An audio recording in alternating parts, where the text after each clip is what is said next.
Ang hapagkainan ng Villa Esmeralda ay naliligo sa ginintuang liwanag ng mga kandila. Ang halimuyak ng mga sariwang puting rosas, ang paborito ni Liwayway, ay banayad na humahalimuyak sa hangin, kasabay ng malamyos na tunog ng isang violin na nagmumula sa mga speaker. 5 taon. 5 taon na silang kasal ni Arman de Villa, at para kay Liwayway, ang bawat sandali sa tabi nito ay isang pangarap na natupad. Happy 5th anniversary, mahal ko. Malamig na sabi ni Arman mula sa kabilang dulo ng mahabang mesa. Ang ngiti sa kanyang mga labi ay kasing init ng liwanag ng kandila at ang mga mata niya'y tila nangungusap ng purong pagsinta. Inabot nito ang kamay ni Liwayway. Ang init ng palad nito ay nagpadama sa kanya ng seguridad at kapayapaan. Happy anniversary, Arman, tugon niya. Ang puso ay nag-uumapaw sa kaligayahan. Salamat sa lahat. Hindi ko alam kung paano ko ipapaliwanag kung gaano ako kasaya sa tabi mo. Ako dapat ang magpasalamat sa iyo, Liwayway. Binigyan mo ng kulay ang mundo ko. Itinaas ni Arman ang kanyang kopita ng alak. Para sa marami pang taon, para sa ating dalawa, magpakailanman. Itinaas din niya ang sariling kopita. Ang nangiti ay hindi maalis sa kanyang mukha. Magpakailanman. Pagkatapos ng hapunan, may inabot si Arman na isang maliit na sobre. Nang buksan ito ni Liwayway, 2 plane ticket ang laman nito. Arman, ano to? Gulat niyang tanong. Isang sorpresa. Aalis tayo. Ngayon na. Isang munting bakasyon sa isang private resort sa probinsya para ay celebrate ang anibersaryo natin. Tayong 2 lang. Napatalon si Liwayway sa tuwa at niyakap ng mahigpit ang asawa. Ikaw na talaga ang pinaka-sweet na asawa sa buong mundo. Sandali, mag-iimpake lang ako. Habang mabilis siyang naglalagay ng ilang damit sa isang maliit na maleta, hindi niya mapigilan ang pag-awit ng mahina. Ang pakiramdam ay perpekto. Ang buhay niya ay perpekto. Makalipas ang kalahating oras, ang magarang sasakyan nila ay binabagtas na ang daan, papalabas ng Paraiso Hills. Ang masayang kwentuhan ni Liwayway tungkol sa mga plano niya para sa kanilang bakasyon ay unti-unting napalitan ng pagtataka. Napansin niyang tila balisa si Arman. Ang mga kamay nito ay sobrang higpit ang kapit sa manibela at panay ang sulyap nito sa kanyang telepono na nakapatong sa dashboard. Okay ka lang, mahal? Kanina ka patahimik. May problema ba sa opisina? Malambing niyang tanong. Hinahaplos ang braso nito. Wala. Wala to. Medyo pagod lang siguro. Mabilis na sagot ni Arman, hindi man lang tumitingin sa kanya. Tumango na lang si Liwayway at sumandal. Marahil ay pagod lang talaga ito.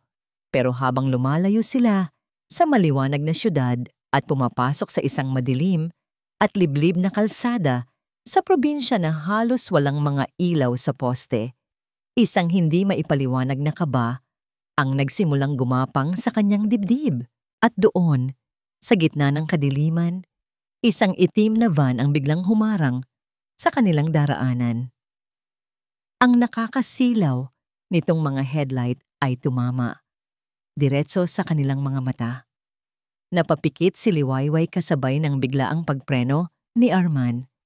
Ang marahas na pag-ugoy ay nagpatalsik sa kanyang telepono mula sa kanyang kandungan. Arman, anong nangyayari? Tanong dinig niya. Ang boses ay nanginginig na.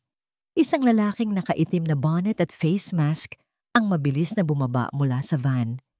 Sa kanyang kamay, isang baril na kumikinang sa ilalim ng liwanag ng buwan. Nanlaki ang mga mata ni Liwayway. Hinawakan niya ang braso ng asawa, naghahanap ng proteksyon. Diyos ko, Arman. Holdapan to. Pero si Arman ay hindi kumikilos, hindi natitinag. Ang kanyang mukha ay kalmado, halos walang emosyon. Kumatok ang lalaki sa bintana, sa gilid ni Arman, gamit ang dulo ng baril. Dahan-dahang ibinaba ni Arman ang bintana. Ang puso ni Liwayway ay tila sasabog sa kanyang dibdib. Inaasahan niyang isisigaw ni Arman na kunin na nila ang lahat, wag lang silang saktan. Ngunit ang lumabas sa bibig ng lalaki ay hindi isang banta. Ito ay isang tanong. Boss, siya na ba? Napatitig si Liwayway kay Arman. Ang kanyang isip ay naguguluhan. Boss, nakita niya ang marahang pagtango ni Arman. At pagkatapos, tumingin ito sa kanya. Ang mga matang kanina lang ay puno ng pagsinta ay ngayon ay malamig. Walang buhay at puno ng isang bagay na hindi niya kailanman nakita. Isang nakakakilabot na katapusan. Pasensya na, mahal, bulong ni Arman. Ang bawat salita ay parang isang patalim na tumatarak sa kanyang puso. Kailangan kong gawin to. Bago pa man makasigaw si Liwayway, bumukas ang pinto sa kanyang gilid. Hinila siya palabas ng lalaking nakamaskara. Nagpumigla siya. Sumisigaw ng pangalan ni Arman, ngunit ang kanyang mga mata ay nanatiling nakatitig sa lalaking minahal niya ng buong buhay. Nakita niya itong walang emosyong nag-iwas ng tingin. Kinaladkad siya papalayo sa sasakyan, patungo sa madamong gilid ng kalsada. Itinutok ng lalaki ang malamig na dulo ng baril sa kanyang sentido. Ang huling nakita ni Liwayway ay ang pagharurot ng kanilang sasakyan palayo. Nilalamon ng kadiliman at iniiwan siya sa kanyang kamatayan. Isang malakas na putok ng baril ang umalingaw-ngaw sa katahimikan ng gabi. Ang unang nagmulat sa kamalayan ni Liwayway ay ang magaspang na pakiramdam ng isang kumot na lana sa kanyang pisngi at ang amoy ng nasusunog na kahoy. Dahan-dahan niyang iminulat ang kanyang mga mata. Ang kisame ay gawa sa kawayan at sawali. Malayo sa matayog at puting-puting plaster ng kanyang silid sa Villa Esmeralda. Nasaan siya? Sinubukan niyang bumangon, ngunit isang matinding kirot ang biglang kumirot sa kanyang ulo at ang alaala ng nagdaang gabi ay bumalik na parang isang malakas na sampal. Ang nakakasilaw na ilaw, ang baril, ang malamig na mga mata ni Arman. Pasensya na, mahal. Kailangan kong gawin to. Ang putok ng baril. Napahawak siya sa kanyang sentido, buong pag-aakalang makakakapa siya ng isang sugat ng dugo. Ngunit wala. Makinis ang kanyang balat. Bumangon siya ng tuluyan. Ang puso ay kumakaripas sa pagkabigla at pagkalito. Nakita niya ang kanyang sarili sa isang maliit na kubo. May isang mesang kahoy sa sulok, 2 upuan, at isang maliit na kalan kung saan nagmumula ang amoy ng kahoy. Gising ka na pala. Isang boses ang bumasag sa katahimikan. Mula sa may pintuan, pumasok ang lalaking nakamaskara kagabi. Ngunit ngayon, wala na ang bonnet at takip sa mukha. Ang mukha nito ay pamilyar. Bata pa, marahil ay nasa 20 anyos, na may mga matang puno ng pag-aalala at hiya. Agad na umurong si Liwayway sa pader. Huwag kang lalapit. Sino ka? Anong kailangan niyo sa akin? Itinaas ng lalaki ang kanyang mga kamay. Isang senyales ng pagsuko. Kalma lang po, Ma'am Liwayway. Hindi po kita sasaktan. Ako po si Marco. Marco? Ang isip niya ay blangko. Bakit? Bakit buhay pa ako? Narinig ko ang putok. Patawad po kung natakot ko kayo, sabi ni Marco. Ang boses ay mababa. Sinadya ko pong isala ang putok sa lupa. Kailangan lang pong magmukhang totoo. Kailangan pong isipin ni Sir Arman na tapos na ang trabaho. Sir Arman, ang pangalan ay tumusok sa puso ni Liwayway na parang lason. Ang bawat letra ay isang paalala ng pagkakanulo. Ang lalaking pinangakuan niya ng habang buhay ay ang mismong nagbayad para wakasan ang buhay niya. Ang katotohanan yon ay napakasakit, napakabigat, na halos hindi niya ito kayang tanggapin. Bakit mo ko tinulungan? Nanginginig niyang tanong. Bakit hindi mo tinapos ang pinapagawa niya? Yumuko si Marco, hindi makatingin ng diretso sa kanya. May utang na loob po ang pamilya ko sa inyo, sa tatay niyo po, para maging mas eksakto. Noong nagkasakit po ng malubha ang nanay ko, ang tatay niyo po ang sumagot sa lahat ng gastusin sa ospital. Hindi niya po kami pinabayaan. Hinding-hindi ko po kayang saktan ng anak ng taong nagligtas sa buhay ng nanay ko. Ang mga luha na kanina pa nagbabantang tumulo ay bumuhos na ng tuluyan. Ang alaala ng kanyang mabait na ama na matagal nang pumanaw ay lalong nagpadurog sa kanyang puso. Nagsimula siyang humikbi. Unay mahina. Hanggang sa ito'y naging isang malakas na pag-iyak na yumanig sa kanyang buong katawan. Isang pag-iyak na puno ng sakit, ng pighati, ng nawalang tiwala. Ibinuhos niya ang lahat ng sakit sa gabing iyon. Ang 5 taon ng pagmamahal na sa isang iglap ay naging isang kasinungalingan.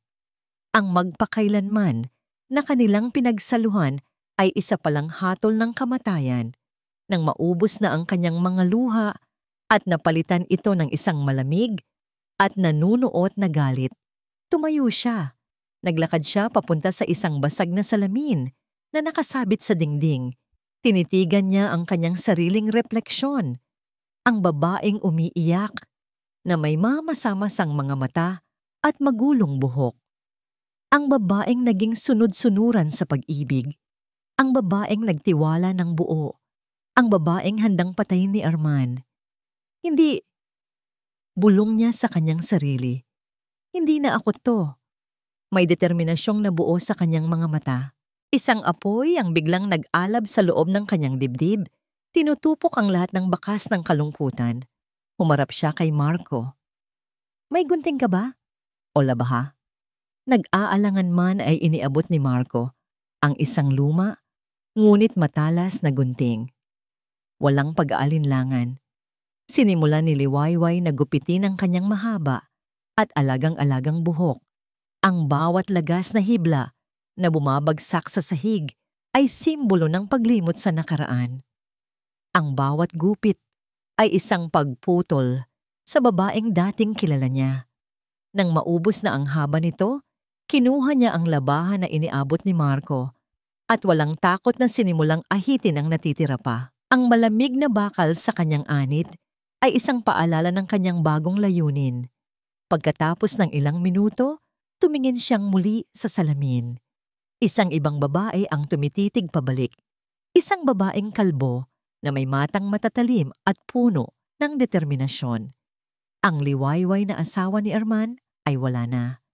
Ang babaeng kaharap niya ngayon ay isang estranghero, isang mandirigma.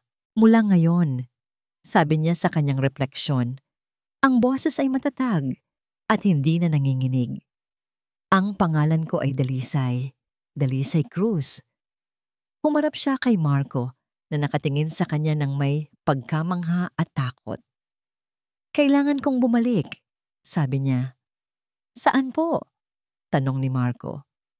Sa Villa Esmeralda. Nanlaki ang mga mata ni Marco. Pero ma'am, Dalisay, delikado po roon. Paano kung makilala ka nila? Hindi nila ako makikilala, sagot niya.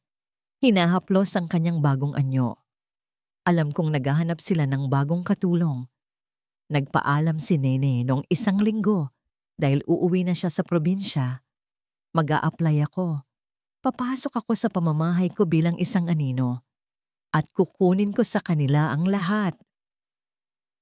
Nakita niya ang pag-aalala sa mukha ni Marco, ngunit nakita rin niya ang paghanga. Alam niyang sa sandaling iyon, nakuha niya ang katapatan ng lalaking dapat sana'y papatay sa kanya. Kinabukasan, suot ang isang luma at maluwag na duster at tsinelas. Tumayo si Dalisay sa harap ng matayog na gate ng Villa Esmeralda. Ang lugar na dati niyang tinawag na tahanan, ang paraisong kanyang binuo kasama si Arman, ay ngayon ay naging isang kulungan ng ahas. Huminga siya ng malalim, pinapakalma ang kumakabang dibdib. Hindi ito kaba mula sa takot, kundi kaba mula sa pananabik. Ang bawat sulok ng bahay na yon ay saksi sa kanyang pagmamahal. Ngayon, magiging saksi ito sa kanyang paghihiganti. Itinaas niya ang kanyang kamay at buong tapang na pinindot ang doorbell. Ang matayog na gate na gawa sa bakal ay dahan-dahang bumukas, gumagawa ng isang pamilyar, ngunit ngayon ay nakakakilabot na tunog. Ang unang sumalubong sa kanya ay hindi ang babaeng umagaw sa kanyang asawa, kundi si Manang Clara, ang kanilang matagal ng kasambahay at mayordoma. Ang mga mata nito, na dati laging puno ng init at pagmamahal para sa kanya, ay ngayon ay puno ng pagtataka at pagsusuri. Sino po sila?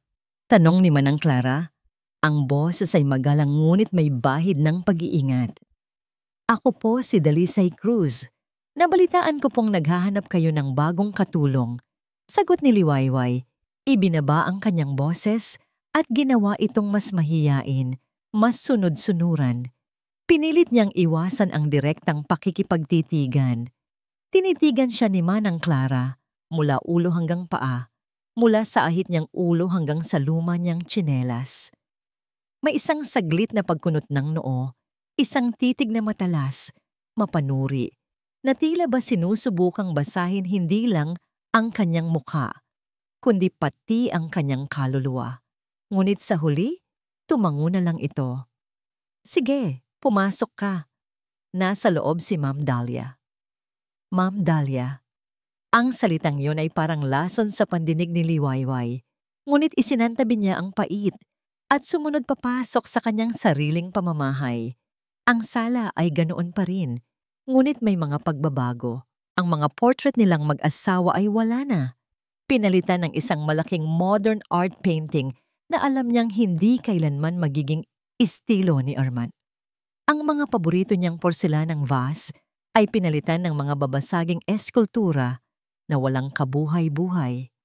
Ang bahay ay mas malamig, mas enggrande, ngunit wala ng init ng isang tahanan. At doon, nakaupo sa kanyang paboritong silyon na para bang isang reyna sa kanyang trono ay si Dahlia Cordero. Suot nito ang isang sutlang roba, ang buhok ay perpektong nakaayos, at ang mga kuko ay bagong-bago ang manicure. Tinaasan siya nito ng kilay mula ulo hanggang paa, na para bang isa siyang dumi na napadpad sa mamahalin nitong sahig. So ikaw ang nag-a-apply? Tanong ni Dahlia, ang boses ay matinis at puno ng pagmamataas. Bakit kalbo ka? May sakit ka ba? Ayoko nang sakitin dito. Mariin na kinuyom ni Liwayway ang kanyang mga palad sa loob ng bulsa ng kanyang duster. Ang kuko niya'y bumaon sa kanyang balat. Huminga ka, Dalisay. Huminga ka. Wala po, ma'am. Trip ko lang po. Para presko. Tumawa si Dahlia, isang tawang walang kagalakan. Well, at least hindi ka malikot sa buhok. Sige na nga, mukha ka namang tanga at madaling utusan. Ayoko sa lahat. Yung mga katulong na matatalino, masyadong maraming tanong. Bawat salita ay isang insulto, isang sampal. Ngunit tiniis niya. Kailangan niya ito. Ito ang susi para makapasok siya. Simula ka na ngayon. Linisin mo ang buong sala. At siguraduhin mong hindi ko makikita ang pagmumukha mo, maliban na lang kung tatawagin kita. Utos ni Dahlia bago tumalikod at nagpatuloy sa pagbabasa ng isang fashion magazine. Ganoon kadali. Tinanggap siya. Ang kanyang pagiging simple at ang kanyang bagong anyo na mukhang kaawa-awa ang naging daan niya pabalik. Sa mga sumunod na araw, si Dalisay ay naging isang anino sa Villa Esmeralda. Gumagalaw siya ng tahimik. Ang bawat kilos ay sinusukat. Nililinis niya ang mga sahig na dati niyang nilalakaran bilang may-ari. Pinupunasan niya ang mga muebles na siya mismo ang pumili. Ang pinakamasakit na bahagi ay ang pagsisilbi sa hapagkainan. Pinanood niya si Dahlia na umupo sa kanyang upuan at si Arman na umakto na parang walang nangyari. Nakikita niya kung paano sila nagtatawanan, kung paano sila nag-uusap tungkol sa kanilang nalalapit na kasal. Dapat imbitahan natin si Senator para mas malaki ang dating ng kasal natin, sabi ni Dahlia isang gabi. Oo naman, mahal. Kahit sinong gusto mo, sagot ni Arman. Hinahalikan ang kamay ni Dahlia. Hindi man lang ito sumulyap sa direksyon ni Dalisay, na nakatayong hindi kalayuan, hawak ang isang pitsel ng tubig. Para sa kanya, isa lang siyang kasambahay na hindi nakikita. Isang hapon, inutusan siya ni Dahlia na linisin ang master's bedroom, ang kanyang silid, ang kanyang santuwaryo. Pagpasok niya, halos masuka siya sa nakita. Ang lahat ng gamit niya ay wala na. Ang kanyang mga libro, ang kanyang mga painting, ang mga larawan ng kanyang mga magulang. Lahat ay pinalitan ng mga gamit ni Dahlia, mga mamahaling damit na nakakalat, mga botelya ng pabango na napakatapang ng amoy, at isang malaking larawan ni Dahlia sa tabi ng kama, ang kanilang kama. Nang gabing iyon, habang nagpupunas siya ng sahig sa pasilyo, narinig niya ang boses ni Arman mula sa loob ng study room. Bukas ng bahagya ang pinto. Sinabi ko sa'yo, kailangan ko ng mas maraming oras. Bulyaw ni Arman sa kausap nito sa telepono. May takot sa boses nito, isang takot na hindi pa niya narinig kailanman mula rito.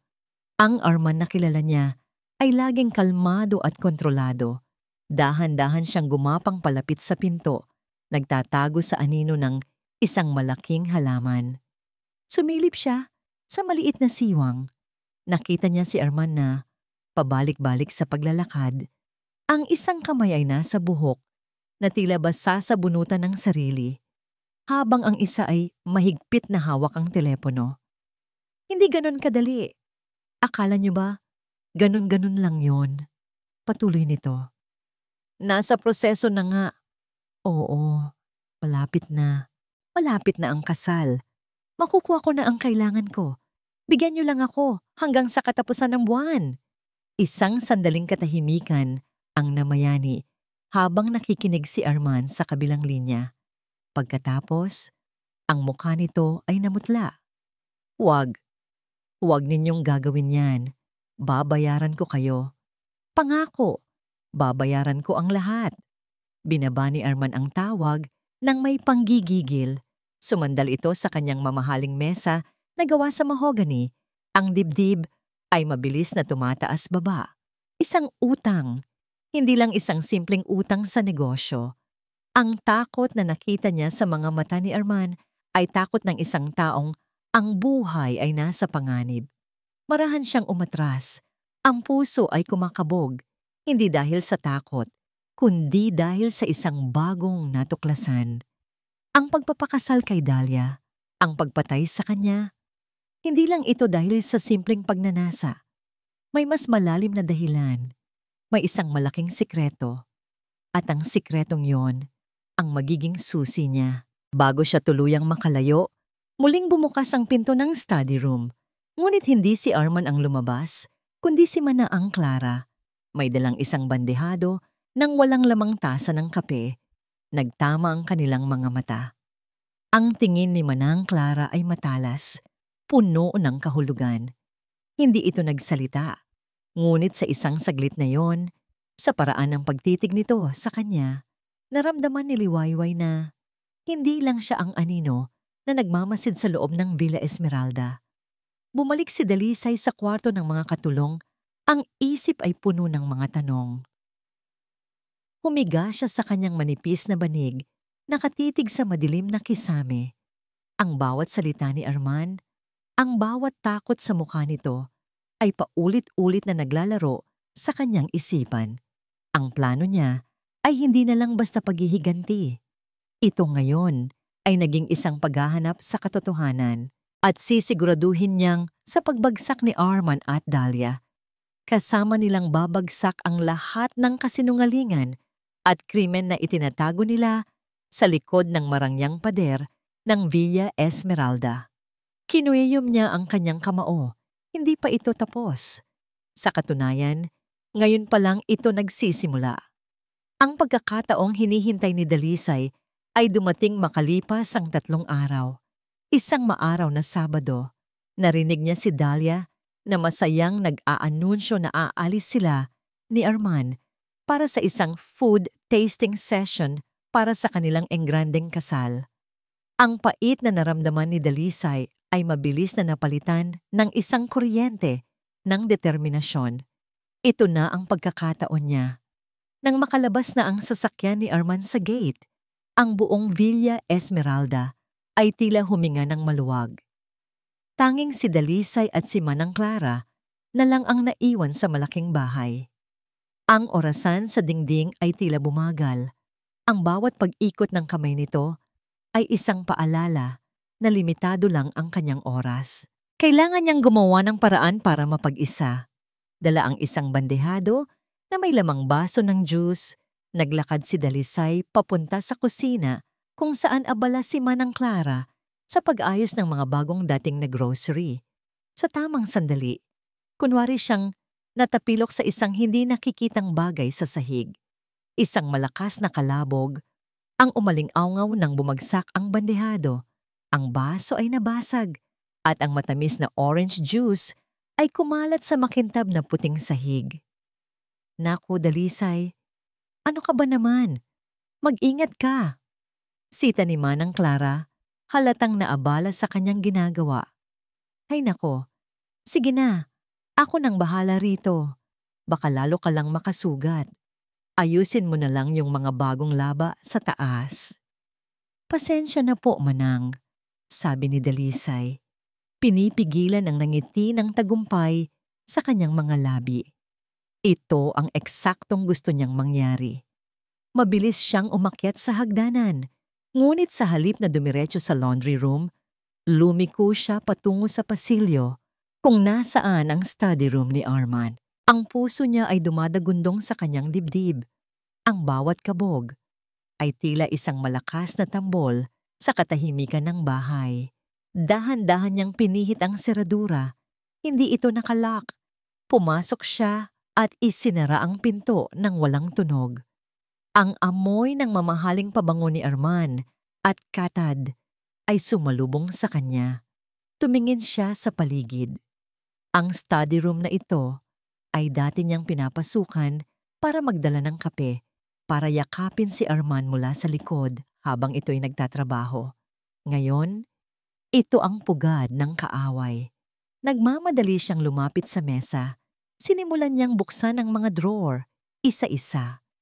Puro mga ordinaryong gamit pang-opisina, mga kontrata sa negosyo na alam na niya. Wala doon ang hinahanap niya. Tiningnan niya ang mga filing cabinet, nakalock. Nag-umpisa na siyang kabahan. Paano kung wala siyang makita? Paano kung nasayang lang ang pagkakataong ito? Saan itatago ng isang taong tulad ni Arman na maingat at tuso ang kanyang mga pinakamalaking sikreto? Napaluhod siya at sinilip ang ilalim ng mesa. Nagbabaka sakaling may nakadikit doon. Wala. Ngunit habang ginagapang ng kanyang mga daliri, ang ilalim ng isa sa mga drawer, nakaramdam siya ng isang maliit na umbok. Isang false bottom. Gamit ang kanyang mga kuko, maingat niya itong sinungkit hanggang sa bumukas. At naroon nga, isang manipis na folder na kulay kape. Nanginginig ang mga kamay na kinuha niya ito at ipinatong sa mesa. Nang buksan niya, bumungad sa kanya ang mga dokumentong hindi niya pa nakikita kailanman. Mga statement of accounts mula sa mga bangkong hindi niya alam na kliyente pala si Arman. Mga loan agreement na may mga pangalang hindi pamilyar. At ang pinakanakakagulat sa lahat, ang karamihan sa mga numero ay nasa pula. Indikasyon ng malaking pagkalugi. Ang kumpanya ni Arman na ipinagmamalaki nitong matatag at kumikita ay palubog na pala.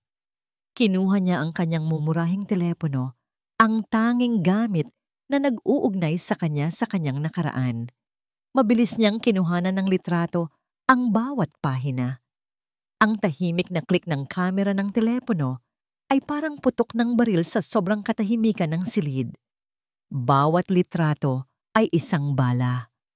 Bawat ebidensya ay isang hakbang palapit sa katarungan. Nang matapos siya, maingat niyang ibinalik ang folders sa lihim na lalagyan at isinara ito. Ibinabalik na niya ang huling drawer sa dati nitong posisyon nang bigla niyang marinig ang tunog ng makina ng sasakyan ni Arman sa labas.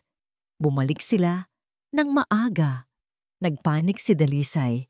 Wala na siyang oras para lumabas ng pinto. Ang tanging lugar na mapagtataguan ay ang ilalim ng malaking mesa ni Arman. Walang pag-aalinlangan, gumapang siya papasok doon, isiniksik ang sarili sa pinakasulok sa likod ng mga anino. Ilang sandali lang, narinig niya ang pagbukas ng pinto ng study room. Ang mga mamahaling sapatos ni Arman ay humakbang papasok. Narinig niya ang pagbuntong hininga nito, isang tunog ng pagod at problema. Pinigil ni Dalisay ang kanyang paghinga. Nagdarasal na sana'y hindi siya mapansin. Naiwan ko pala yung wallet ko. Bulong ni Arman sa sarili.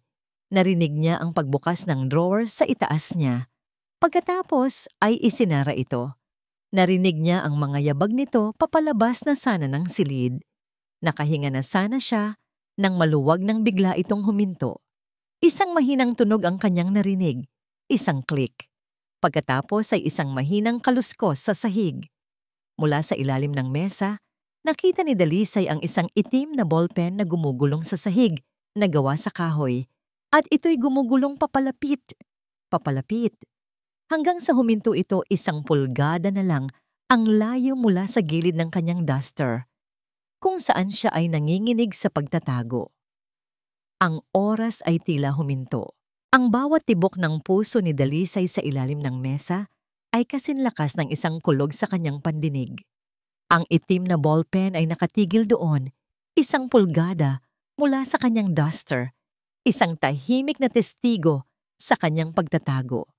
Ang isang maling galaw, isang malakas na paghinga, at tapos na ang lahat. Nakita niya ang anino ni Arman na yumuko. Pipigilan na sana niya ang kanyang paghinga ng tuluyan. Arman, ano ba? Nasaan ka na? Kanina pa ako naghihintay dito sa kotse. Ang matinis na boses ni Dahlia mula sa labas ang bumasag sa tensyon.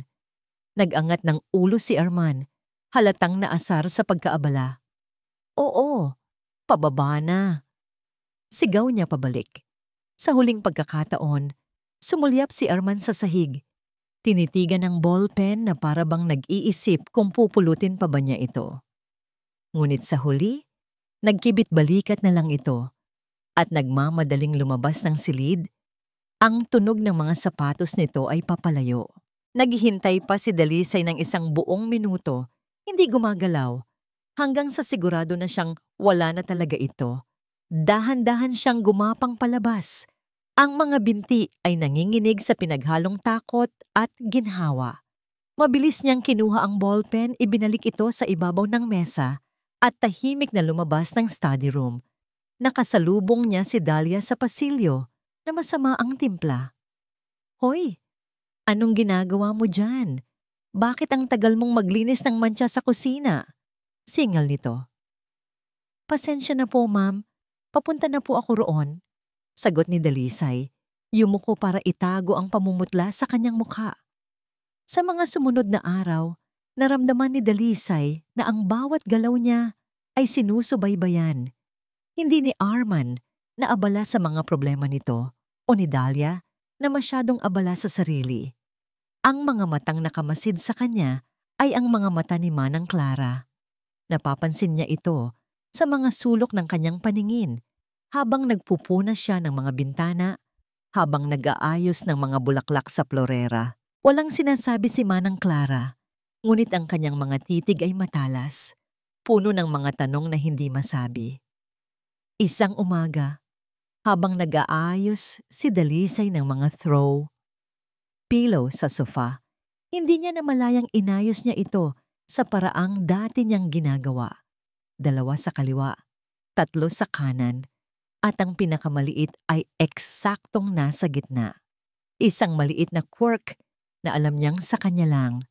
Nang mag-angat siya ng tingin, Nakita niya si Manang Clara na nakatayo sa may pintuan ng kusina, nakatitig sa mga unan, at pagkatapos ay sa kanya. Isang panandaliang pag-flit ng pagkilala ang dumaan sa mga mata nito bago ito muling yumuko at nagpatuloy sa ginagawa. Ang hinala ni Dalisay ay lalong tumibay. Sinusubukan ba siya ni Manang Clara? O namamalikmata lang siya isang hapon habang naghahain si Dalisay ng merienda? Sinadya ni Dahlia na ibuhos ang mainit na kape sa sahig. Ano ba yan? Ang lamig naman ng kapeng to. Hindi ka ba marunong magtimpla? Sigaw ni Dahlia kahit nakitang-kita pa ang usok na nagmumula sa tasa. Pulutin mo yang mga bubog. Bilisan mo. Habang si Dalisay ay nakaluhod at maingat na pinupulot ang mga piraso ng nabasag na tasa, hindi niya napigilan ang isang maliit na patak ng luha na pumatak mula sa kanyang mga mata. Hindi dahil sa takot, kundi dahil sa matinding galit at kahihiyan. At ano yan? Iiyak-iyak ka pa? Lalong tumaas ang boses ni Dahlia. Kasambahay ka lang dito. Wala kang karapatang magdrama. Baka gusto mong... Dahlia, ang boses ni Manang Clara ay kalmado ngunit matatag. Pumasok ito sa sala. May dalang basahan at dustpan. Ako na ang bahala rito. Marami pang gagawin si Dalisay sa laba. Nagulat si Dahlia sa biglaang pagtatanggol. At sino ka para utusan ako? Baka nakakalimutan mo, hindi ko nakakalimutan. Putol ni Manang Clara. Tinitigan si Dahlia ng diretso sa mga mata. Ngunit ang pagtrato sa kapwa ng may respeto ay hindi nakabase sa posisyon sa buhay. Halika na, Dalisay. Natigilan si Dalisay. Ito ang unang pagkakataon na may nagtanggol sa kanya sa loob ng bahay na yon. Sumunod siya kay Manang Clara, papunta sa kusina, at mula roon ay hinila siya nito, papasok sa madilim at tahimik na bodega. Nang maisara na ni Manang Clara ang pinto, hinarap siya nito. Ang ilaw mula sa isang maliit na bumbilya sa itaas ay nagbigay liwanag sa kanyang mukha na puno ng kalungkutan at awa. Walang pag-aalinlangan, walang pagtatanong. Tinitigan lang siya ni Manang Clara at sa isang boses na halos pabulong ngunit puno ng kasiguraduhan, sinabi nito ang mga salitang nagpabago sa lahat. Alam ko kung sino ka, Ma'am Liwayway. Ang mga luhang kanina pa niya pinipigilan ay tuluyan ng bumagsak. Sa wakas, isang kakampi, isang taong nakakakita sa kanya sa likod ng kanyang pagbabalat kayo. Niyakap niya ng mahigpit ang matanda.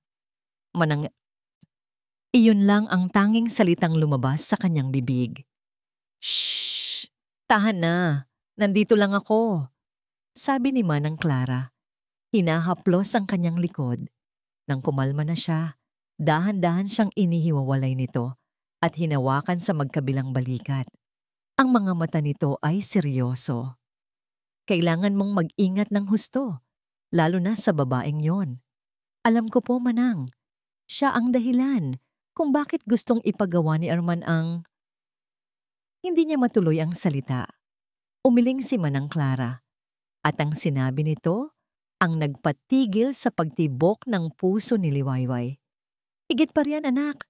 Kailangan mong malaman ng isang bagay. Sabi nito, ang boses ay puno ng isang madilim na babala. Hindi si Sir Arman ang unang nagtangkang saktan ka. Ang mga salita ni Manang Clara ay umalingaw-ngaw sa loob ng maliit at kulob na bodega na parang isang hatol. Hindi si Sir Arman ang unang nagtangkang saktan ka. Napatingin si Liwayway sa matanda. Ang kanyang isip ay blangko sa pagkalito. Ano pong ibig niyong sabihin, Manang? Sino? Huminga ng malalim si Manang Clara at sa kanyang mga mata ay nakita ni Liwayway ang isang alaala na halatang ayaw na nitong balikan. Ilang linggo bago ang insidente, nagsimula itong magkwento. Ang boses ay nanginginig. Naglilinis ako sa labas ng library. Akala ni Dahlia ay wala siyang kasama. Narinig ko siyang may kausap sa telepono. Nagkaroon ng isang flashback sa isipan ni Manang Clara. Malinaw na malinaw. Ang boses ni Dahlia, malutong at walang awa. Ano nang silbi mo kung hindi mo kayang gawin ang isang simpleng bagay? Sabi ni Dahlia sa kabilang linya. Kailangan nang alisin ang sagabal. Permanenteng solusyon ang kailangan ko. Oo, ang asawa niya. Si Liwayway. Gawin mo na ang lahat ng paraan. Hindi na mahalaga kung paano. Basta siguraduhin mong magmumukha itong aksidente. Pagbalik sa kasalukuyan, nakita ni Manang Clara ang pagbabago sa mukha ni Liwayway. Hindi ko naintindihan noon kung ano ang ibig sabihin ng lahat. Pagpapatuloy ng matanda. Ngunit kinabukasan, narinig ko si Arman na sinasabi kay Dahlia na siya na ang bahala sa lahat, na masyadong delikado ang binabalak niya. Doon ko naintindihan. Si Arman, sa kabila ng lahat, ay isang duwag. Mas pinili niyang umupa ng iba kaysa sa maruming plano ni Dahlia. Ang katotohanan yon ay sumampal kay Liwayway nang mas malakas pa kaysa sa pagkakanulo ni Arman. Si Arman ay kumilos dahil sa desperasyon at utang. Ngunit si Dahlia ay kumilos dahil sa purong kasamaan. Siya ang ahas. Siya ang utak sa likod ng lahat. Ang galit na naramdaman ni Liwayway ay nag-iba ng anyo. Mula sa isang nagbabagang apoy, ito ay naging isang malamig at matalim na yelo na katutok sa iisang target.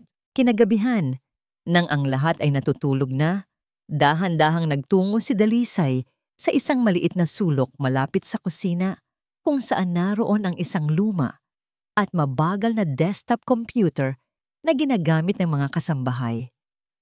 Bubuksan na sana niya nang maalala niyang wala siyang alam tungkol sa totoong pagkatao ni Dahlia maliban sa pangalan nitong Dahlia Cordero. Sinimulan niyang maghanap. Sa una, puro mga socialite event photos at mga walang kwentang blog post lang ang lumalabas. Ngunit hindi siya sumuko. Sinubukan niyang magdagdag ng mga salita. Dahlia Cordero Family, Dahlia Cordero Business, Dahlia Cordero Inheritance, walang lumalabas. Para siyang isang multo na bigla na lang sumulpot sa alta sosyedad. Isang ideya ang pumasok sa kanyang isip. Sinubukan niya ang isang ibang anggulo. Hinanap niya ang Dahlia Cordero Scam. At doon, sa ika-4 na pahina ng search results, isang link mula sa isang maliit na provincial online tabloid ang nakakuha ng kanyang pansin. Ang pamagat? Lokal na negosyante, niloko ng pekeng eredra. Nang i-click niya ito, bumungad sa kanya ang isang larawan ng isang babae na kasama ang isang matandang lalaki. Ang babae ay mas bata. Iba ang ayos ng buhok, ngunit walang duda. Ang mga matang iyon, ang ngiting iyon, si Dahlia iyon. Ngunit ang pangalang nakasulat sa artikulo ay hindi Dahlia Cordero. Ito ay Bella Flores. Isinasalaysay ng artikulo kung paano nawalan ng milyon-milyon ang negosyante sa isang babaeng nagpakilalang tagapagmana ng isang malaking hasyenda bago ito biglang naglaho na parang bula. Nanginginig ang mga kamay ni Liwayway habang nag-scroll pababa. Si Dahlia Cordero ay isang kasinungalingan, isang profesional na manloloko, at ang susunod niyang biktima ay si Arman, o marahil silang dalawa ang magkasabwat. Kinabukasan na nagpaalam si Dahlia na may pupuntahang charity meeting. Ngunit napansin ni Dalisay na hindi ito nagpasama sa driver. Siya mismo ang nagmaneho. Gamit ang perang palihim na iniabot sa kanya ni Marco para sa mga emergency, mabilis na lumabas si Dalisay at pumara ng taxi. "Pakisundan po ang sasakyang yon," sabi niya sa driver. Dinala sila nito sa isang halos abandonadong parking lot sa likod ng isang lumang gusali. Mula sa malayo, nanood si Liwayway habang may isang motorsiklong huminto sa tabi ng kotse ni Dahlia. Isang lalaking nakasuot ng helmet ang lumapit. Walang maraming salita. Inabutan ni Dahlia ang lalaki ng isang makapal na brown envelope na mabilis namang isinilid ng lalaki sa loob ng kanyang jacket bago ito humarurot paalis. Sino ang lalaking yon? Ano ang laman ng sobre? Isa lang ang sigurado ni Liwayway. Si Dahlia ay may sariling mga transaksyon, sariling mga sikreto na kahit si Arman ay walang alam. Ang pinakamalaking pagkakataon ay dumating kinabukasan. Inutusan siya ni Dahlia na ayusin ang napakalaki nitong walk-in closet. Gawin mong kulay bahaghari ang ayos ng mga damit ko at siguraduhin mong malinis lahat. Utos nito bago umalis para sa isang spa day. Ito na yon. Nang mag-isa na siya sa master's bedroom, sa pugad ng ahas, nagsimula siyang kumilos. Hindi mga damit ang inatupag niya. Sinimulan niyang buksan ang bawat designer bag, kapain ang bawat bulsa. Tiningnan niya ang ilalim ng mga kahon ng sapatos, sa ilalim ng kama. Wala. Napansin niya ang isang mamahaling leather vanity case sa ibabaw ng tokador. Nakalock. Gamit ang isang alambre mula sa isang paperclip na nakuha niya sa study room at sa pamamagitan ng panonood ng mga video online, sinubukan niyang buksan ito. Pagkatapos ng ilang minutong puno ng kaba, isang click ang kanyang narinig. Bumukas ito. Ang kanyang puso ay halos tumalon palabas ng kanyang dibdib. Sa loob, nakapatong sa mga mamahaling makeup, ay isang pasaporte. Isang Philippine passport. Ngunit ang pangalan ay hindi Dahlia Cordero. Ito ay Amelia Flores. At sa tabi nito, isang plane ticket. One way. Papuntang Zurich, Switzerland.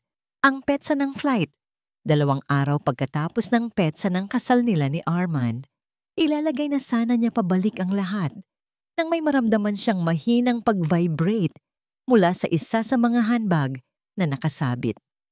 Hindi ito ang pangunahing telepono ni Dahlia, iba ang tunog. Kinuha niya ang bag at sa isang lihim na bulsa sa loob, nandoon ang isang pangalawang, mas maliit na smartphone. Walang password. Nanginginig ang mga daliri na binuksan niya ito. Kaunti lang ang laman. Ngunit isang audio file sa ilalim ng folder na may pangalang siguro ang nakakuha ng kanyang atensyon. Isinaksak niya ang earphones na dala niya at pinindot ang play. Ang tawa ni Dahlia ang una niyang narinig, malutong at puno ng panunuya. May kausap ito. Oo, akalang-akala ng tanga na maghahati kami. Si Arman, ang tanga-tanga talaga. Akala niya sa kanya mapupunta lahat ng pera. Kapag natangay na natin sa mga investor, hahayaan ko siyang harapin ang lahat ng kaso.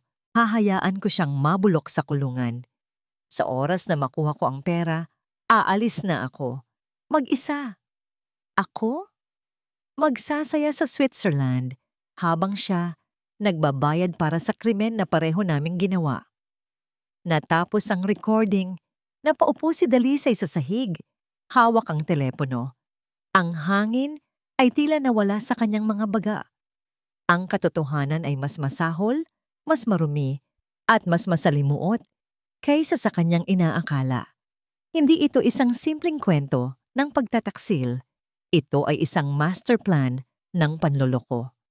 At si Arman, ang lalaking pumatay sa kanya, ay isa rin palang biktima na malapit ng isakripisyo. Hawak ang teleponong naglalaman ng recording ni Dahlia. Napaupo si Dalisay sa sahig ng walk-in closet na paliligiran ng mga mamahaling damit at kasinungalingan.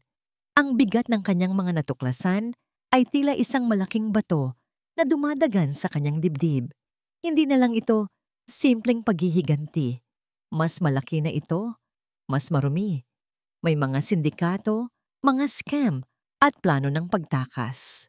Si Manang Clara ay kakampi niya sa loob, ngunit ang laban na ito ay nangangailangan ng patulong mula sa labas. Nag-iisa siyang gumagalaw sa teritoryo ng kaaway at anumang oras ay maari siyang magkamali. Isang pangalan lang ang pumasok sa kanyang isip, ang taong naging simula ng lahat na siya ring tanging pag-asa niya ngayon. Si Marco. Gamit ang burner phone na bigay sa kanya ni Marco, nagpadala siya ng isang maikling text message, "Simbahan sa bayan, 4 p.m. Mag-ingat ka." Pagkatapos ay mabilis niyang binura ang mensahe at itinago ang telepono. Nang hapon na yon, nagpaalam siyang mamamalengke para sa mga kulang na sangkap sa kusina. Isang gawaing madalas niyang gawin noon bilang si Liwayway, ngunit ngayon ay isang perpektong dahilan para makatakas. Ang lumang simbahan sa bayan ay tahimik, maliban sa paminsan-minsang huni ng mga ibon sa labas. Ang amoy ng mga nagdaang siglo ng lumang kahoy na tuyong kandila at pananampalataya ay sumalubong sa kanya. Umupo siya sa isa sa mga pinakalikod na bangko, nagkunwaring nagdarasal, habang ang kanyang mga mata ay hindi mapakali sa pagbabantay. Ilang sandali pa, isang anino ang tahimik na umupo sa tabi niya. Si Marco. Anong nangyari? Delikado ang paglabas mo ng ganito. Pabulong niyang sabi, hindi nakatingin, ng diretso kay Liwayway. Kailangan kita. Sagot ni Liwayway, ang boses ay halos hindi marinig. Marco, mas malaki ito kaysa sa inaakala natin. Si Dahlia, may plano siyang takasan si Arman. May recording ako. Plano niyang ipasa lahat ng kasalanan kay Arman at takasan ang lahat ng pera. Nakita niya ang pagkunot ng noo ni Marco. Hindi na ako nagulat dyan, pero may mas kailangan kang malaman. Ang dahilan kung bakit ka gustong ipapatay ni Sir Arman. Hindi lang dahil kay Dahlia. Tumingin si Liwayway sa kanya. Ang puso ay nagsimulang kumaba. Ano ang ibig mong sabihin? May inilabas si Marco mula sa loob ng kanyang jacket. Isang brown envelope. Nanginginig ang mga kamay na binuksan ito ni Liwayway. Ang laman nito ay mga papeles. Pinahanap ko yan sa isang kaibigan kong nagtatrabaho sa munisipyo. Paliwanag ni Marco. Ang una ay kopya ng isang loan agreement. 50 milyong piso. Inutang ni Sir Arman sa isang grupo ng mga loan shark. Peke ang pirma mo, pero ang pangalan mo ang ginamit niya sa kontrata. Ikaw ang nakapangalan bilang borrower. Nanlamig si Liwayway. 50 milyon? Pero paano niya ito babayaran? Diyan pumapasok ang pangalawang dokumento. Sabi ni Marco, itinuturo ang isa pang papel, isang life insurance policy. Ang pangalan niya, Liwayway Reyes de Villa, ang nakasulat bilang insured. Ang halaga, 75 milyong piso. At ang beneficiary, ang kanyang asawa, si Arman de Villa. Ang lahat ay biglang nagkaroon ng kahulugan sa isang nakakakilabot na paraan. Ang sorpresang biyahe, ang pagpili sa isang liblib na lugar, ang pag-upa sa isang hitman, ang kanyang kamatayan ay hindi lang para bigyang daan ang isang bagong kasal. Ito ay isang solusyon sa negosyo. Isa itong kabayaran. Ang kanyang buhay ay may presyong 50 milyong pisong utang. Walang hiya siya. Bulong ni Liwayway, ang galit ay nangingibabaw sa sakit. Ginamit niya ako, ginamit niya ang pangalan ko, at pagkatapos ay ang buhay ko para pagtakpan ang mga kalokohan niya. Kaya siya nagmamadaling pakasalan si Dahlia, dagdag ni Marco, dahil ang pera ni Dahlia ang inaasahan niyang mag-aayos sa lahat. Pero ang hindi niya alam, si Dahlia ay may sariling plano. Isang saglit silang natahimik, dinadama ang bigat ng katotohanan. Dalawang manloloko na naglalaro ng isang mapanganib na laro at siya ang nasa gitna. Tumingin si Liwayway kay Marco. Ang kanyang mga mata ay puno na ngayon ng isang bagong klase ng determinasyon. Hindi na siya ang biktima na nagtatago. Isa na siyang manlalaro. Kailangan nating magtulungan, Marco. Ikaw ang mata at taing ako sa labas. Ako ang gagawa ng paraan sa loob.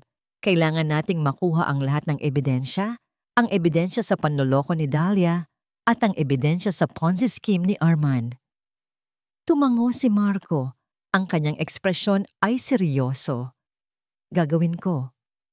Pero kailangan mong mag-ingat ng doble, Liwayway. Ang mga inutangan ni Arman, hindi sila basta-basta. Kilala sila sa pagiging marahas. Kanina bago ako pumunta rito, may nakita akong dalawang lalaki sa isang motor na paikot-ikot malapit sa gate ng Villa Esmeralda. Biglang nanuyo ang lalamunan ni Liwayway. Nawawalan na sila ng pasensya. Pagpapatuloy ni Marco, Ang boses ay isang babala. Binabantayan na nila si Arman. At kung binabantayan nila si Arman, ibig sabihin, binabantayan na rin nila ang bahay. Hindi ka na lang nagtatago mula kay Arman at Dahlia. Nagtatago ka na rin sa mga taong hindi mag-aatubiling tapusin ang trabahong hindi ko ginawa. Ang babala ni Marco ay nag-iwan ng isang malamig na takot sa puso ni Liwayway. Ngayon, ang bawat anino sa labas ng bintana, ang bawat tunog ng humihintong sasakyan sa labas ng gate, ay nagiging dahilan ng kanyang kaba. Ang Villa Esmeralda, na dati niyang kulungan, ay ngayon ay naging isang hawla na napapaligiran ng mga buwitreng naghihintay. Kasabay ng panganib mula sa labas, ang panganib sa loob ay lalo ring tumitindi. Habang papalapit ang araw ng kasal, si Dahlia ay nagiging mas iritable, mas paranoid. Tila ba nararamdaman niyang mayroong mali kahit hindi niya ito matukoy. At ang kanyang hinala at galit ay madalas na nabubunton sa pinakamadaling target, si Dalisay. Sinong naglagay nito dito? Sigaw ni Dahlia isang umaga. Itinuturo ang isang florera ng mga sariwang bulaklak sa ibabaw ng piano. Hindi ba't sinabi kong ayoko ng anumang bulaklak na may pollen? Allergy ako dyan. Gusto mo ba akong mamatay? Papasensya na po, ma'am, sagot ni Dalisay, kahit na alam niyang si Manang Clara ang naglagay niyon doon, gaya ng dati. Lagi ka na lang pasensya ng pasensya.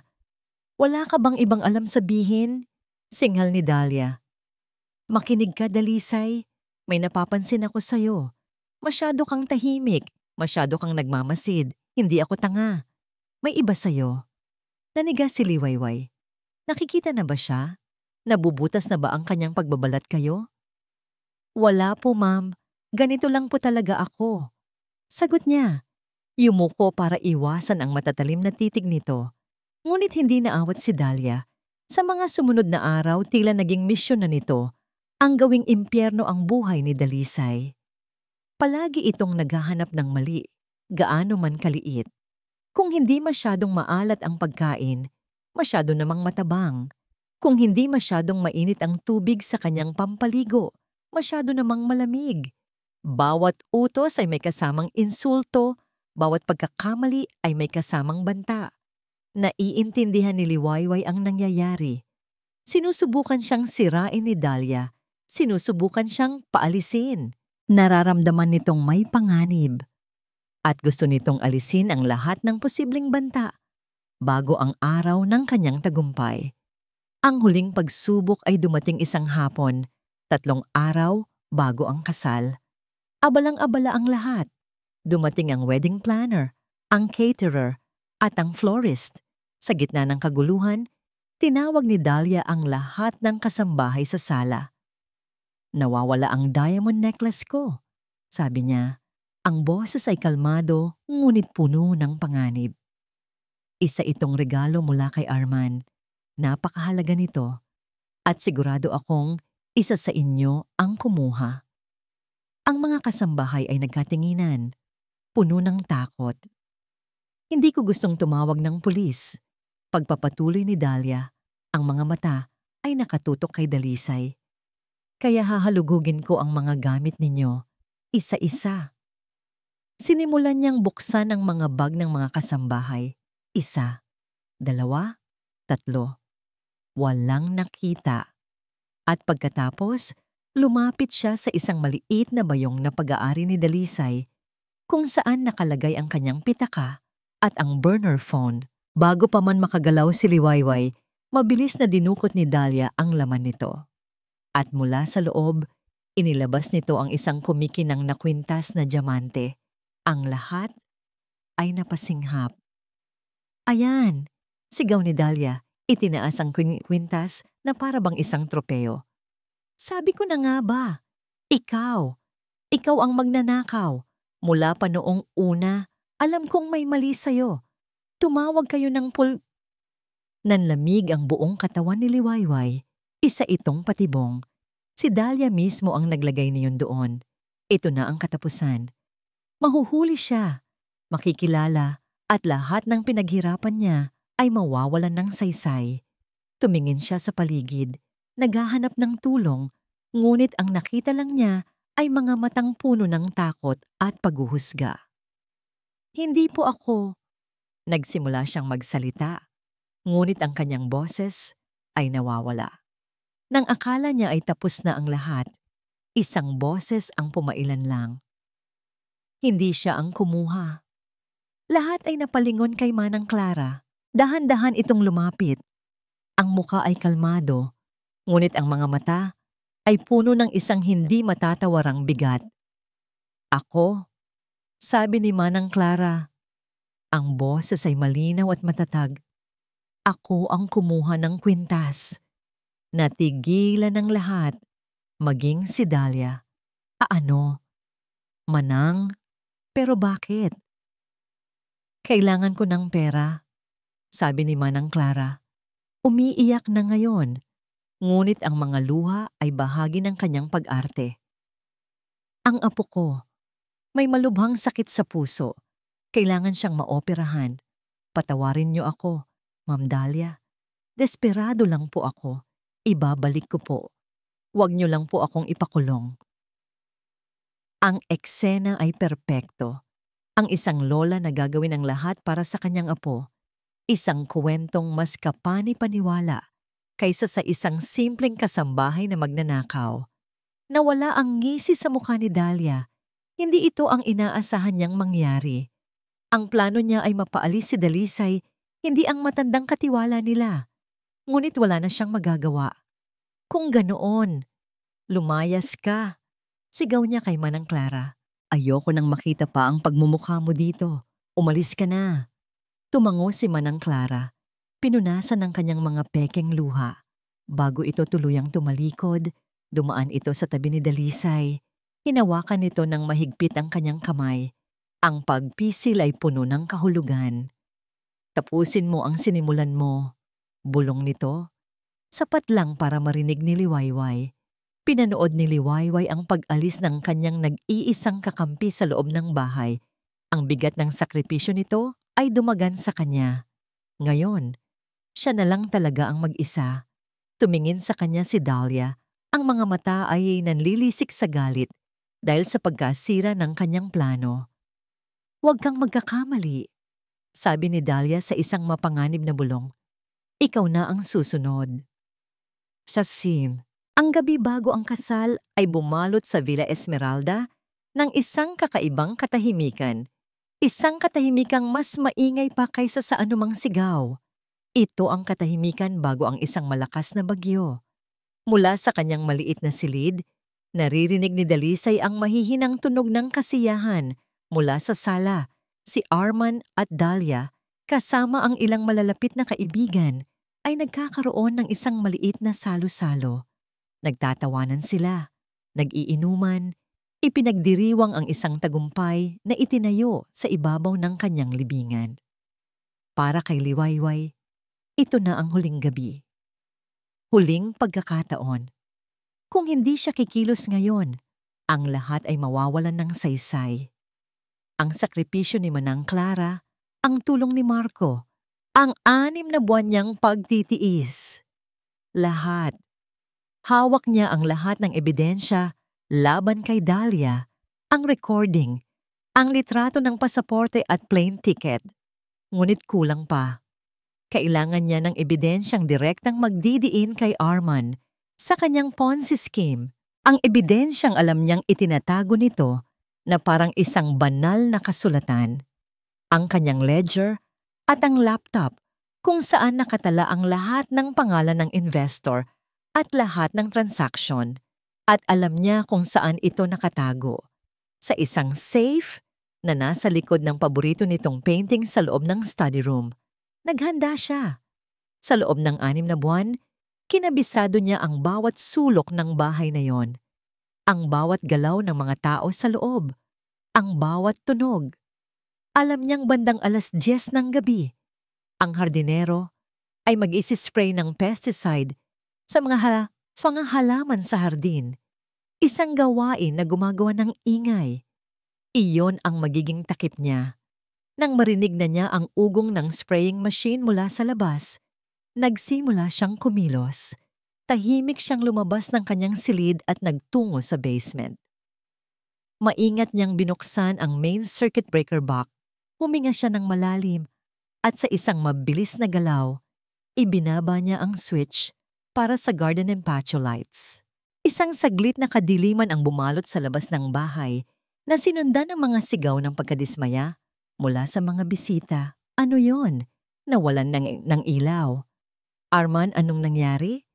Gaya ng inaasahan, narinig niya ang pagmamadali ng mga tao palabas ng hardin para tingnan ang nangyari. Maging ang ibang kasambahay ay naglabasan din. Ito na ang pagkakataon. Mabilis ngunit walang ingay siyang tumakbo paakyat, dumiretso sa study room. Ang pinto, gaya ng dati, ay hindi nakalock. Pumasok siya, isinara ito, at lumapit sa painting. Isang madilim na abstract na hindi niya kailanman nagustuhan. Maingat niya itong ibinaba at bumungad sa kanya ang malamig at kulay abong pinto ng isang digital safe. Ang kanyang puso ay kumakabog ng napakabilis. Ano ang password? Paulit-ulit niyang tinanong sa sarili. Kailangan itong maging isang bagay na personal, isang bagay na madali niyang matatandaan, isang bagay na hindi niya iisiping may ibang makakaalam. Sinubukan niya ang birthday ni Arman. Access denied. Ang birthday ni Dahlia. Access denied. Ang anniversary nila ni Arman. Access denied. Nagsimula na siyang pagpawisan. Ang ingay sa labas ay unti-unti nang humihina. Malapit ng maayos ang ilaw. Napapikit siya. Pilit na inaalala ang pagkatao ni Arman. Si Arman ay sentimental sa mga bagay na importante sa kanya.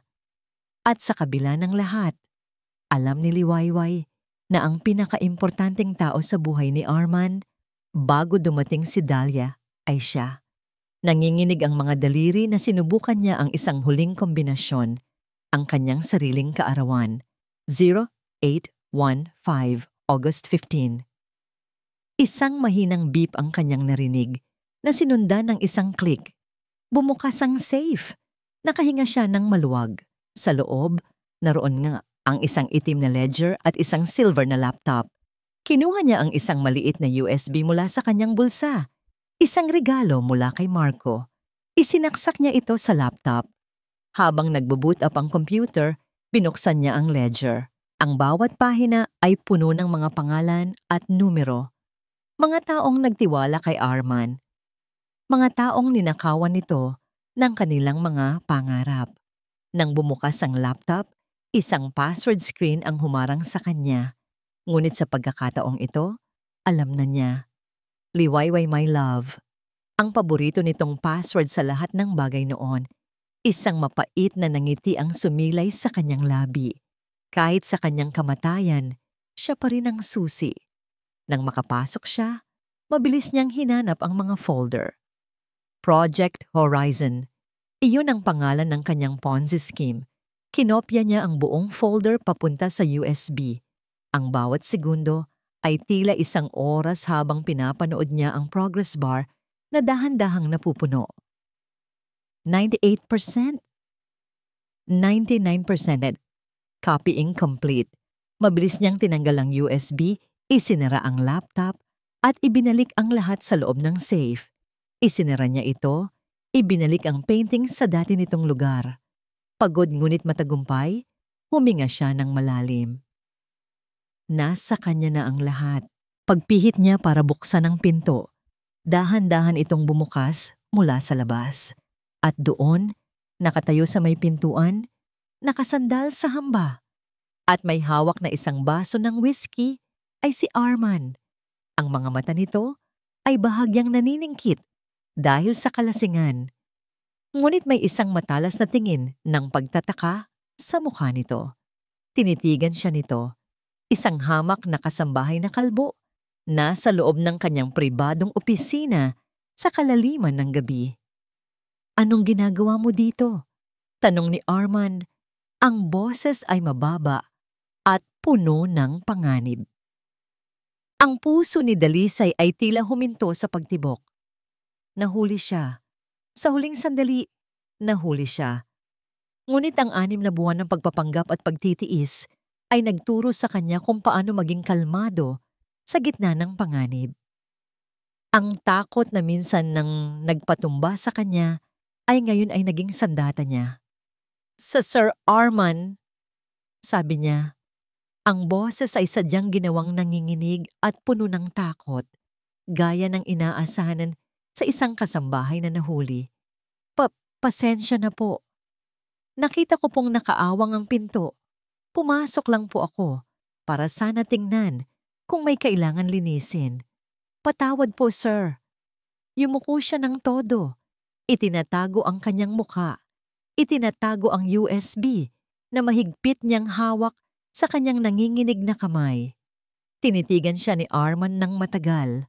Dahil sa dami ng alak na nainom nito at sa stress ng papalapit na kasal at mga utang, ang kanyang pag-iisip ay malabo. Ang nakikita lang niya ay isang hamak at pangit na katulong, hindi ang babaeng minsan niyang minahal at sinubukang ipapatay. Wala kang karapatang pumasok dito nang walang pahintulot ko. Bulyaw nito, mas dahil sa inis kaysa sa tunay na hinala. Lumayas ka sa harapan ko. Buwisit! Opo, sir, pasensya na po ulit. Mabilis niyang sagot. Naglakad siya papalabas, yumuyuko pa rin, at hindi tumingin pabalik. Bawat hakbang palayo sa study room ay isang hakbang palayo sa panganib at isang hakbang palapit sa kanyang tagumpay. Nakalusot siya. Kinabukasan, ang araw ng kasal, ang Villa Esmeralda ay nagising sa isang magulong ngunit masayang umaga. Ang mga caterer, florist, at wedding coordinator ay nagkalat. Ang bawat isa ay abala sa paghahanda para sa tinaguriang Wedding of the Year. Si Dalisay ay gumalaw sa gitna ng lahat ng yon na parang isang anino. Tinatapos ang kanyang mga huling gawain. Walang sino man ang nagbigay pansin sa hamak na kasambahay na tahimik na naglalagay ng mga champagne glass sa mga mesa na nag-aayos ng mga upuan. Ngunit sa ilalim ng kanyang uniforme, nakatago ang USB, isang maliit na bagay na naglalaman ng kapangyarihang magpabagsak sa buong imperyong ito ng kasinungalingan. Nang magsimula ang seremonya sa malawak na hardin, lahat ay perpekto. Ang araw ay maliwanag. Ang mga bisita, na pawang mayayaman at makapangyarihan, ay nakangiti. Si Dahlia, sa kanyang napakagandang puting bestida, ay parang isang anghel na naglalakad sa aisle. Si Arman, sa kanyang mamahaling suit, ay tila isang prinsipe. Sila ang perpektong mag-asawa, ang larawan ng tagumpay at pag-ibig. Habang sila'y nasa altar, si Dalisay ay tahimik na nagtungo sa technical booth na nasa gilid ng hardin. Ang technician na inutusan ni Marco na magpanggap ay tumango sa kanya. Isinaksak nila ang USB sa laptop na konektado sa lahat ng malalaking LED screen na nakapalibot sa venue. Handa na, bulong ng lalaki. Bumalik si Dalisay sa likuran, nagtago sa anino ng isang malaking puno, at naghintay. Do you, Arman de Villa, take Dahlia Cordero to be your lawfully wedded wife? I do, sagot ni Arman. Ang boses ay puno ng kagalakan. And do you, Dahlia Cordero, take Arman de Villa? I do, sagot ni Dahlia. Ang ngiti ay matamis pa sa pulot. If there's anyone here who knows of any reason why these two should not be wed, sabi ng pari, isang nakagawyang linya, speak now or forever hold your peace. Isang saglit na katahimikan. Ngumiti si Arman kay Dahlia, ngunit ang katahimikan ay nabasag. Ako, mayroon akong tutol. Ang boses na yon, malinaw at matatag, ay nanggaling sa mga speaker. Hindi ito boses ng pari. Hindi ito boses ng kahit sinong bisita. Ang lahat ay lumingon, naghahanap kung saan nanggaling ang boses. At pagkatapos, ang mga LED screen na kanina lang ay nagpapakita ng mga close-up shot ng masayang mag-asawa ay biglang naging itim. Pagkatapos ay isang audio recording ang umalingaw-ngaw sa buong hardin. Ang tawa ni Dahlia. Akalang-akala ng tanga na maghahai. Hati kami. Si Arman? Ang tanga-tanga talaga. Hahayaan ko siyang mabulok sa kulungan. Sa oras na makuha ko ang pera, aalis na ako. Mag-isa. Nanlaki ang mga mata ng mga bisita. Si Dahlia ay namutla na parang isang patay.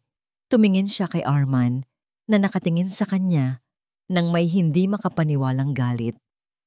Ngunit hindi pa yon tapos. Ang mga screen ay muling umilaw at ngayon ay ipinapakita na ang mga dokumento mula sa laptop ni Arman, ang listahan ng mga investor, ang mga peking financial statement, ang Project Horizon, ang bawat sikreto ng kanilang panloloko ay isiniwalat sa lahat. Kasunod nito, isang video message mula kay Marco ang lumabas. Nakablur ang kanyang mukha. Ako ang inupahan ni Arman de Villa para patayin ang asawa niyang si Liwayway Reyes. Ang hardin ay napuno ng bulungan na naging sigawan ng gulat. Ang mga bisita ay nagsimulang magtayuan. Nag-umpisang magkagulo. Si Dahlia at Arman sa gitna ng altar ay nagsimulang magsisihan. Ikaw ang may pakana nito. Sigaw ni Arman kay Dahlia. Kasalanan mo to. Duwag ka. Sigaw pabalik ni Dahlia. Sa gitna ng kaguluhan, isang figura ang dahan-dahang naglakad mula sa likuran, sa gitna ng aisle, nakasuot ng simpleng uniforme ng katulong, kalbo. Huminto siya sa harap ng altar, sa harap ng 2 taong sumira sa kanyang buhay. Lahat ng mata ay napunta sa kanya. Itinaas niya ang kanyang kamay at dahan-dahang tinanggal ang wig. Nasuot niya pala sa buong panahong iyon, isang wig na ginagaya ang ahit niyang ulo. Nang matanggal ito, lumadlad ang kanyang tunay na buhok. Maikli pa, ngunit tumutubo na. Isang simbolo ng bagong buhay. Tumingin siya ng diretso sa mga mata ni Arman. Ang mga matang puno ngayon ng purong takot at pagkilala. Ngumiti siya. Isang ngiting malamig ngunit puno ng tagumpay. Nagbalik ako, mahal. Kasabay ng mga salitang iyon, ang mga sirena ng pulis na tinawagan na ni Marco kanina pa ay umalingaw-ngaw sa labas ng gate, papalapit ng papalapit. Ang dating hardin na puno ng mga puting bulaklak at masayang tawanan ay naging isang eksena ng krimen. Ang mga pulis ay mabilis na kumilos. Pinaghihiwalay ang mga nagpapanik na bisita mula sa 2 pangunahing suspek sa gitna ng altar. Si Dahlia ay sumisigaw, nagwawala. Tinatawag ang kanyang mga abogado habang pinupusasan. Si Arman naman ay tila isang estatwang natunaw. Nakaluhod sa damuhan, nakatitig kay Liwayway. Ang mukha ay isang maskara ng hindi maipaliwanag na pagsisisi at purong takot. Habang isinasakay sila sa magkaibang police car, ang kanilang mga mata ay nagtagpo sa huling pagkakataon. Hindi bilang mga magkasintahan o magkasabwat, kundi bilang 2 talunang manlalaro na sinira ang isa't isa. Si Liwayway ay nanood lang mula sa malayo, tahimik. Hindi siya nakaramdam ng matinding tuwa o ng uhaw sa paghihiganti. Ang naramdaman niya ay isang malalim at nakakapagpalayang kapayapaan. Tapos na. Sa wakas, tapos na. Kinabukasan, ang balita ay sumabog sa buong bansa. Business tycoon Arman de Villa and socialite Dahlia Cordero arrested for large-scale fraud and attempted murder. Ang mukha ni Liwayway, ang asawang pinatay, ay nasa lahat ng pahayagan. Ang Villa Esmeralda ay pinalibutan ng media. Sa loob ng 1 linggo, si Liwayway, sa tulong ng isang abogadong inirekomenda ni Marco, ay ibinigay ang kanyang opisyal na salaysay. Ibinigay niya ang lahat ng ebidensya, ang USB, ang recording, ang mga dokumento. Nakipagtulungan din siya sa mga investigador na kumakatawan sa mga biktima ng Ponzi scheme ni Arman. Nakita niya sa kanilang mga mukha ang parehong sakit at pagkakanulo na kanyang naramdaman. Mga retiradong guro, mga pamilyang off-amaw, mga mamaliliit na negosyante na ipinagkatiwala ang lahat ng kanilang ipon kay Arman. Sa sandaling iyon, alam niyang ang kanyang paghihiganti ay hindi lang para sa sarili niya. Ito ay para sa kanilang lahat. Isang hapon, habang siya ay nasa presinto para sa isang follow-up interview, sinabi ng kanyang abogado na may isang taong gustong-gusto siyang makausap. Si Arman. Sa una, tumanggi siya. Ano pa ang kailangan nilang pag-usapan? Ngunit isang bahagi sa kanya ang nagsasabing kailangan niya ito para sa isang tuluyang pagsasara. Dinala siya sa isang maliit na interrogation room. Sa kabilang panig ng isang makapal na salamin, sa pamamagitan ng isang telepono, nakita niya si Arman. Naka-orange na damit ng bilanggo, ang dating makisig at aroganteng mukha ay napalitan ng ilang araw na balbas, malalalim na eye bags, at isang itsura ng pagkatalo. "Liwayway," sabi nito sa telepono. Ang boses ay basag. "Patawarin mo ako." Tinitigan lang siya ni Liwayway, walang emosyon. "Nabulag ako, Liwayway. Nabulag ako sa pera, sa takot. Kay Dahlia, alam kong walang kapatawaran ang ginawa ko. Pero maniwala ka, minahal kita. Minahal talaga kita bago nangyari ang lahat ng to." Ang mga salitang iyon, na dati magpapaiyak sa kanya, ay ngayon ay wala ng epekto. Para na lang itong isang ingay na walang kahulugan. "Tapos na tayo, Arman," kalmado niyang sagot. "Ang tanging pagpapatawad na maibibigay ko ngayon ay para sa sarili ko. Pagpapatawad dahil minsan, minahal ko ang isang taong tulad mo. Pagpapatawad dahil hinayaan kong maging buong mundo ko ang isang relasyong puno pala ng kasinungalingan." Isang luha ang pumatak mula sa mga mata ni Arman. "Magbabago ako, Liwayway. Kapag nakalaya ako, hindi mo na kailangang magbago para sa akin." Putol niya. "Magbago ka para sa sarili mo at para sa mga taong niloko mo." Ibinaba niya ang telepono at tumayo. Hindi na siya lumingon pa. Habang naglalakad siya papalayo sa silid na yon, naramdaman niyang isang mabigat na kadena ang tuluyang naputol mula sa kanyang puso. Malaya na siya. Ang unang pinuntahan niya pagkatapos ay isang maliit na bahay sa labas ng syudad. Kumatok siya sa pinto. Bumukas ito at bumungad sa kanya ang nakangiting mukha ni Manang Clara. Nagyakapan sila ng mahigpit. Ang kanilang mga luha ay hindi na luha ng pighati, kundi luha ng ginhawa at pasasalamat. "Tapos na, Manang," bulong ni Liwayway. "Alam ko, anak. Alam ko," sagot ng matanda. "Halika, pumasok ka. Nagtimpla ako ng iyong paboritong tsa." Habang sila'y nakaupo sa maliit na sala ni Manang Clara, isang abogado ang tumawag sa telepono ni Liwayway. May dala itong balita. "Ma'am Liwayway, habang ang karamihan po sa mga ari-arian ni Mr. De Villa. Mr. De Villa ay na-freeze dahil sa kaso, may isa po kaming natuklasan. Ang titulo ng Villa Esmeralda, nakapangalan pa rin po sa inyo bilang sole and legal owner bago pa man kayo ikasal. Ito po ay legal na sa inyo pa rin."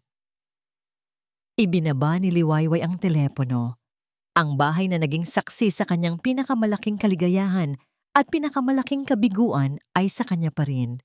Ang susi sa kanyang nakaraan ay nasa kanyang mga kamay. Kinagabihan, tumayo siya sa tapat ng gate ng Villa Esmeralda. Ang mga police line ay wala na, ngunit ang mga alaala ay naroon pa rin. Huminga siya ng malalim. Ang isip ay puno ng isang mabigat na desisyon. Ano ang gagawin niya sa lugar na ito, na parehong paraiso at impyerno para sa kanya? Lumipas ang ilang buwan. Ang ingay ng media ay unti-unting humupa. Ang kaso laban kina Arman at Dahlia ay umuusad, at sila ay nakatakdang harapin ang mahabang sentensya sa bilangguan. Ang Villa Esmeralda, sa ilalim ng pangangalaga ni Liwayway, ay nanatiling tahimik at sarado. Isang maaliwalas na umaga, isang itim na kotse ang huminto sa tapat ng gate. Bumaba si Liwayway kasama ang isang pamilya, isang mag-asawang nasa mid-40s at ang kanilang 2 teenager na anak. Ang mukha nila ay puno ng pananabik. "Ito na po," sabi ni Liwayway sa kanila.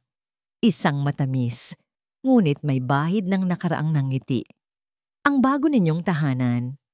Inabot niya sa bagong may-ari ang isang set ng mga susi. Hindi niya ibinenta ang bahay para sa karangyaan. Ibinenta niya ito para sa kapayapaan. Ang hawakan, ang mga susi ng Villa Esmeralda ay parang paghawak sa mga susi ng isang kulungan na puno ng masasakit na alaala. Ang pagbitaw dito ay ang kanyang huling hakbang tungo sa kalayaan. "Salamat, Liwayway. Sisiguraduhin naming mapupuno ulit ito ng saya," sabi ng babae. Niyakap siya. Tumango lang si Liwayway. "Iyon din ang dasal ko." Pinanood niya silang pumasok sa gate. Hindi na siya lumingon pa. Ang Villa Esmeralda ay parte na ng kanyang nakaraan. Isang kabanata na sa wakas ay naisara na niya. Ang malaking bahagi ng perang pinagbentahan ay hindi napunta sa kanyang bank account. Sa halip, ginamit niya ito para magtayo ng isang maliit na foundation. Tinawag niya itong Hiraya, isang salitang nangangahulugang ang bunga ng mga pangarap. Ang Hiraya Foundation ay nakatuon sa pagbibigay ng legal at financial na tulong sa mga kababaihang naging biktima ng panloloko at pang-aabuso, mga babaeng katulad niya na nawalan ng boses at kapangyarihan. Sa araw ng launching, nakilala niya ang unang batch ng mga babaeng tutulungan ng kanyang foundation. Nakita niya sa kanilang mga mata ang parehong takot at sakit na minsan niyang naramdaman. Ngunit ngayon, nakita rin niya ang isang kislap ng pag-asa.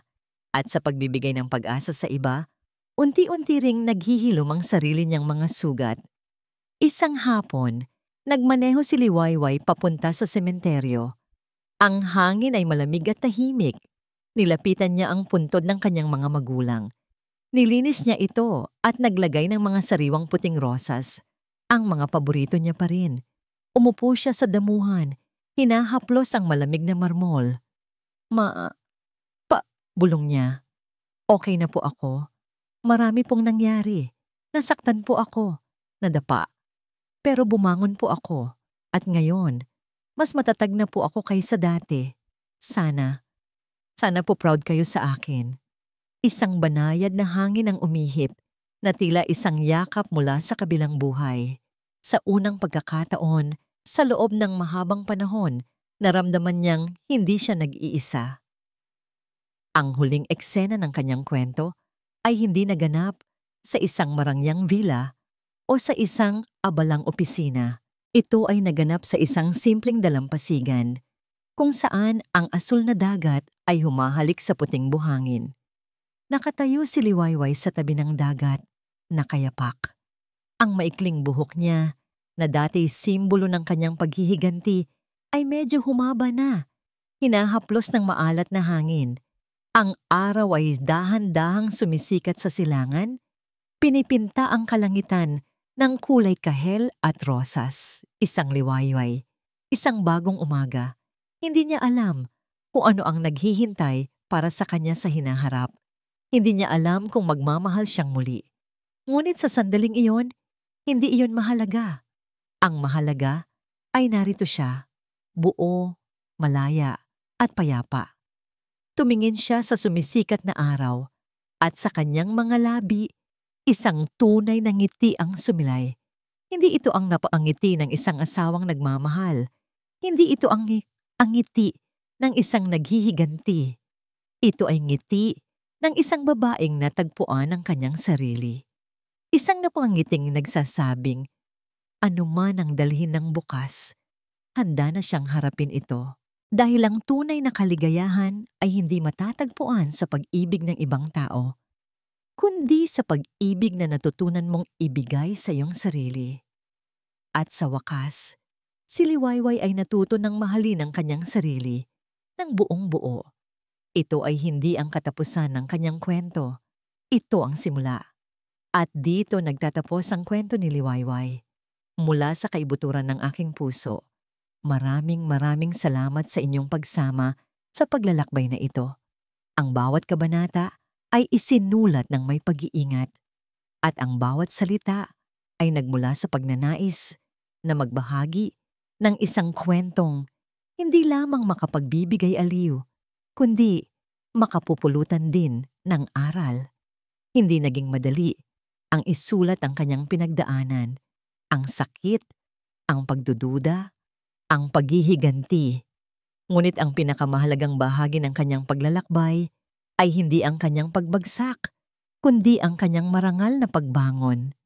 Sapagkat ang kwento ni Liwayway ay paalala sa atin na ang tunay na lakas ay natatagpuan, hindi bago, kundi pagkatapos nating mawasak. Ito ay isang salaysay tungkol sa sakit ng pagtataksil, ngunit higit pa riyan, ito ay kwento ng pagpapatawad. Pagpapatawad hindi lang para sa iba, kundi para sa ating mga sarili. At higit sa lahat, ito ay kwento ng pag-asa. Ang liwayway na laging naghihintay pagkatapos ng pinakamadilim na gabi. Naway nag-iwan ito ng isang bakas sa inyong mga puso. Ano ang pinakapumatak na aral sa inyo mula sa kwento ni Liwayway? Ibahagi ninyo ang inyong mga saloobin. Hanggang sa muli nating pagkikita sa susunod na kwento. Pusong Pinoy Tales.